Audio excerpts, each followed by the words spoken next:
ನನ್ನ profession high school teacher ಆಗಿರೋದ್ರಿಂದ ನಿಂತೇ ಪಾಠ ಮಾಡಬೇಕು.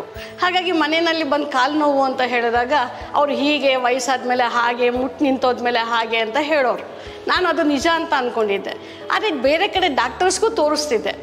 ಯಾರು ಫ್ರೆಂಡ್ಸು ರಿಲೇಟಿವ್ಸು ಯಾರು ಯಾವ ಹಾಸ್ಪಿಟ್ಲಿಗೆ ಹೋಗು ಅಂದರು ಆ ಹಾಸ್ಪಿಟ್ಲಿಗೆ ಹೋಗ್ತಿದ್ದೆ, ಟ್ರೀಟ್ಮೆಂಟ್ ತಗೋತಿದ್ದೆ.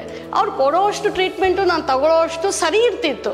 ಅದು ನಿಲ್ಲಿಸಿದ ತಕ್ಷಣ ಮತ್ತೆ ನೋವು ಶುರುವಾಗ್ತಿತ್ತು.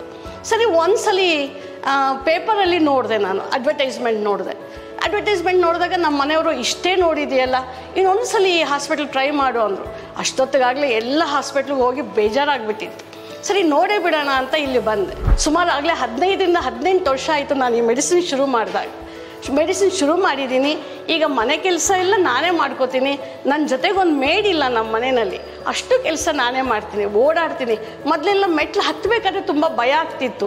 ಹೇಗಪ್ಪ ನಾನು ರೀಚ್ ಆಗ್ತೀನಿ ಅನಿಸ್ತಿತ್ತು. ಈಗ ಏನಿಲ್ಲ, ಇಲ್ಲಿ ಲಿಫ್ಟ್ ಇದ್ರೂ ನಾನು ಹತ್ತೇ ಬರ್ತೀನಿ.